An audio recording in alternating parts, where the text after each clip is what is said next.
दोस्तों, मानव इतिहास में ऐसे कई मोड़ आए हैं जब एक छोटे से इन्वेंशन ने इंसानों के जीने के नज़रिए को पूरी तरह से बदल कर रख दिया है। हमारे इतिहास में समय समय पर टेक्नोलॉजी ने इस तरह से रूप बदला है जिस पर कभी कभी विश्वास कर पाना भी नामुमकिन सा लगता है। 20th सेंचुरी में इलेक्ट्रिसिटी का जन्म होना और आज 21st सेंचुरी में आर्टिफिशियल इंटेलिजेंस का आना, इसके दो सबसे रिमार्केबल एग्जाम्पल्स हैं। एक समय ऐसा था जब आर्टिफिशियल टेक्नोलॉजी का नाम लेते ही हमारे दिमाग में केवल अमेरिका की तस्वीर आती थी, लेकिन आज ऐसा कहना बिल्कुल गलत होगा।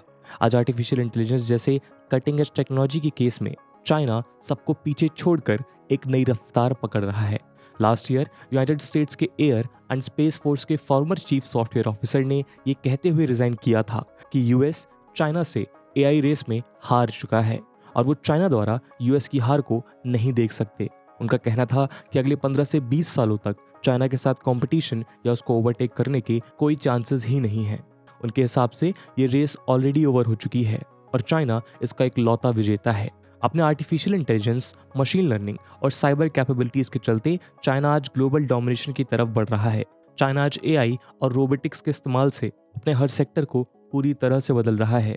हॉस्पिटल से लेकर banks, canteens, automobiles, intelligence, manufacturing, waste management, news rooms, police stations और न जाने कितने ऐसे सेक्टर्स हैं जहां चाइना ह्यूमन बींग्स को एआई रोबोट से रिप्लेस कर चुका है। Image recognition, object tracing, 3D printing जैसे कई एआई बेस्ड टेक्नोलॉजीज आज सभी चाइनीज इंडस्ट्री में काफ़ी बड़े स्केल पर पेनिट्रेट होती जा रही हैं। 2018 के स्टैटिस्टिक्स के अकॉर्डिंग चाइना का एआई मार्केट स्केल $1.76 बिलियन का था और ये एक्सपेक्ट किया जा रहा है कि 2023 तक ये $11.9 बिलियन के मार्क तक पहुंच जाएगा। तो दोस्तों, इस बात में कोई दोहराए नहीं है कि आज एआई जैसी कटिंग एज टेक्नोलॉजी के फील्ड में चाइना वो महारत हासिल कर रहा है जिसका आप और हम अंदाज़ा भी नहीं लगा सकते। हाल ही में चाइना से एक ऐसी ही रिपोर्ट सामने आई जो शायद चाइना के मिरेकल्स की लिस्ट को एक नए मुकाम पर ले जाएगी। आज के इस वीडियो में हम चाइना के इसी मिरेकल पर से पर्दा उठाएंगे। पर उसके पहले दोस्तों, आपको बता दें कि ये वीडियो यूपीएससी मेंस एग्जामिनेशन के पर्सपेक्टिव से भी इंपॉर्टेंट है और चाइना के इंफ्रास्ट्रक्चर प्रोजेक्ट्स और साइंस एंड टेक से रिलेटेड क्वेश्चंस यूपीएससी मेंस के जीएस 3 में पूछे जा सकते हैं। इसीलिए इस डिस्कशन के बाद इससे जुड़ा एक सवाल हम आपके लिए छोड़ कर जाएंगे जिसका आंसर आप हमें कमेंट सेक्शन में लिख कर दे सकते हैं। तो चलिए बिना कोई देर किए इस थ्रिलिंग डिस्कशन को शुरू करते हैं। नमस्कार दोस्तों, मेरा नाम है आदर्श और स्वागत है आपका स्टडी आईक्यू में। आगे बढ़ने से पहले मैं आपको बता दूं कि अब स्टडी आईक्यू के किसी भी शानदार कोर्स को परचेज करने से पहले, चाहे वो यूपीएससी एग्जाम हो, स्टेट पीएससी हो, जुडिशरी एग्जाम्स हो या फिर हो बैंक पीओ का एग्जाम, आप यूज कर सकते हैं कूपन कोड आदर्श 33 जिससे आपको मिलेगा फ्लैट 33% डिस्काउंट स्टडी आईक्यू के सभी कोर्सेज पे। बाकी के अपडेट्स के लिए आप मुझे मेरे सोशल मीडिया हैंडल्स पे भी फॉलो कर सकते हैं।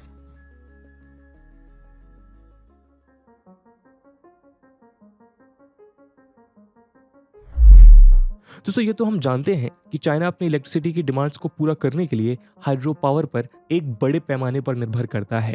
कोल से जनरेट की जाने वाली इलेक्ट्रिसिटी के बाद हाइड्रो पावर चाइना में इलेक्ट्रिसिटी की दूसरे सबसे बड़ी सोर्स है। लेकिन 2060 तक कार्बन के नेट जीरो एमिशन के टारगेट को पूरा करने के लिए China coal based power plants पर अपनी डिपेंडेंसी बहुत तेजी से खत्म करने की कोशिश कर रहा है और इसीलिए हाइड्रो पावर उसकी एनर्जी की नेवर एंडिंग डिमांड्स को पूरा करने के लिए सबसे बेस्ट ऑल्टरनेटिव है। इसीलिए चाइना अपनी रिवर्स पर एक के बाद एक मैसिव डैम्स का कंस्ट्रक्शन कर रहा है। एक रिपोर्ट के मुताबिक चाइना में आज लगभग 98,000 डैम्स मौजूद हैं। इन डैम्स के नंबर और इनको बनाने की स्पीड में चाइना ने पूरी दुनिया को पीछे छोड़ दिया है। इसको अक्सर चाइना की डैम रश के नाम से जाना जाता है और ये नंबर बहुत तेजी से बढ़ता जा रहा है। इससे साफ होता है कि आने वाले समय में चाइना हाइड्रो पावर जैसी रिसोर्सेज को और भी एक्सप्लॉइट करने वाला है। क्या आप जानते हैं कि कई एनालिस्ट इसको चाइना की हाइड्रो वेपन स्ट्रेटजी बताते हैं। अगर आप चाइना के वाटर वेपन्स या उसकी हाइड्रो वेपन स्ट्रेटजी को डिटेल में समझना चाहते हैं तो आप हमें कमेंट सेक्शन में जरूर बताइएगा। खैर, हाल ही में एक रिपोर्ट में सामने आया है कि चाइना तिब्बत में एक और नया डैम बना रहा है। आपको बता दें कि तिब्बत दुनिया का सबसे लार्जेस्ट और सबसे हाईएस्ट प्लेटू है। एशियन सब कॉन्टिनेंट के लिए ये फ्रेश वाटर की वो क्रूशल सोर्स है जिसको अक्सर एशिया का वाटर टावर भी कहा जाता है। दुनिया की आधे से ज्यादा पॉपुलेशन अपनी वाटर की नीड्स के लिए तिब्बत में ओरिजिनेट होने वाली रिवर्स पर डिपेंडेंट है। Yangtze, Indus, Brahmaputra, Mekong, Irrawaddy, Salween और येलो रिवर समेत दुनिया की कई इंपॉर्टेंट रिवर्स का उद्गम इसी प्लेटू से होता है और पिछले 5 दशकों में चाइना ने इनमें से कई रिवर्स पर हजारों डैम्स का कंस्ट्रक्शन किया है और ऐसा ही एक और डैम आज वो येलो रिवर के ऊपर कंस्ट्रक्ट कर रहा है। अब आप सोच रहे होंगे कि उसमें कौन सी खास बात है। तो दोस्तों आपको बता दें कि ये डैम इसलिए बहुत खास है क्योंकि इसका कंस्ट्रक्शन ऑलमोस्ट पूरी तरह से ह्यूमन इंटरवेंशन के बगैर किया जा रहा है। चाइना के मेरिकल्स की लिस्ट में अभी नया मेरिकल ऐड होने जा रहा है।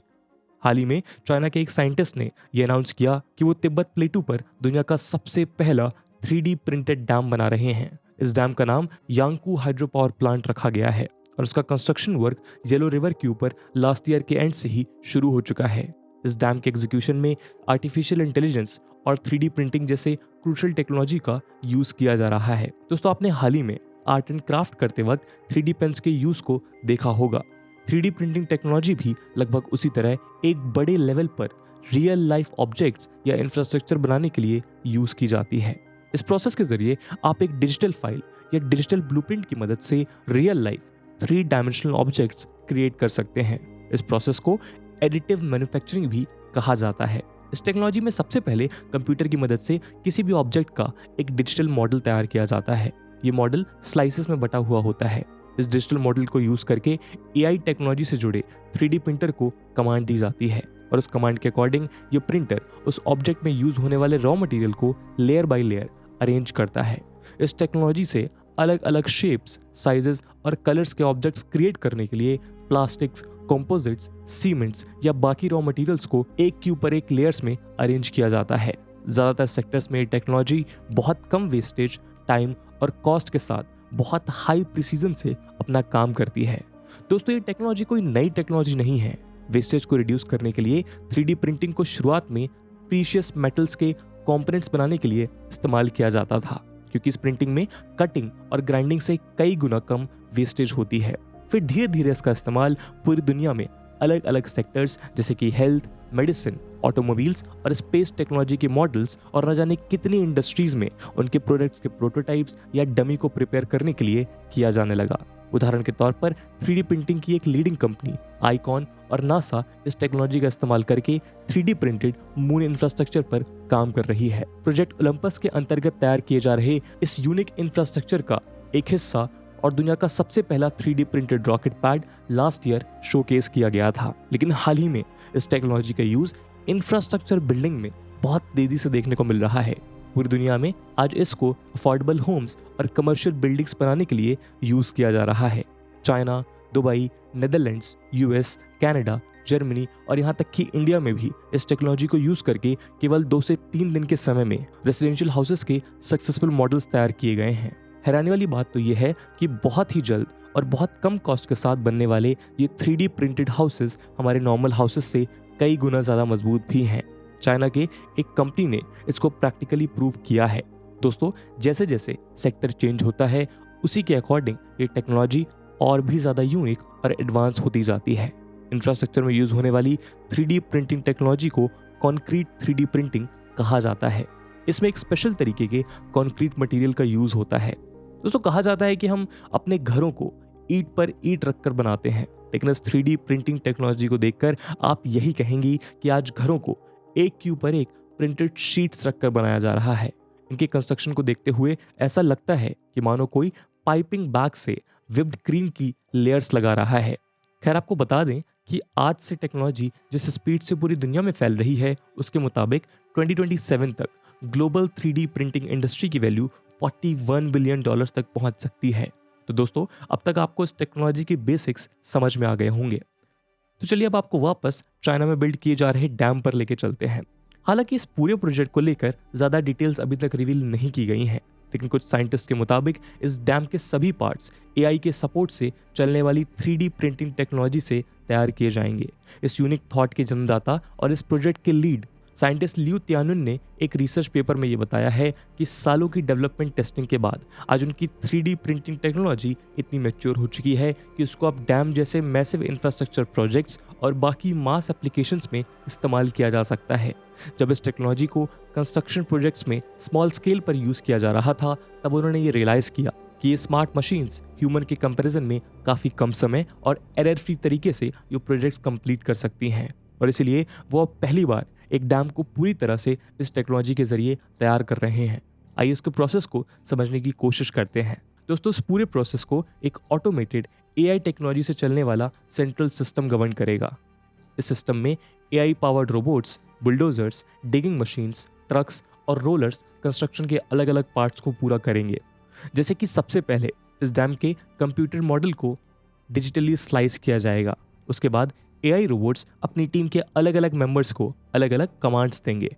स्टोरेज हाउसेस में मौजूद एआई एक्सकेवेटर्स अपने आप चीज़ों को आइडेंटिफाई करके उनको ऑटोमेटेड ट्रक्स में लोड और अनलोड किया करेंगे। ये एआई बेस्ड ट्रक अपने आप सबसे बेस्ट रूट्स को खोजकर सभी मटेरियल को सही लोकेशन और सही समय पर पहुंचाने का काम करेंगे।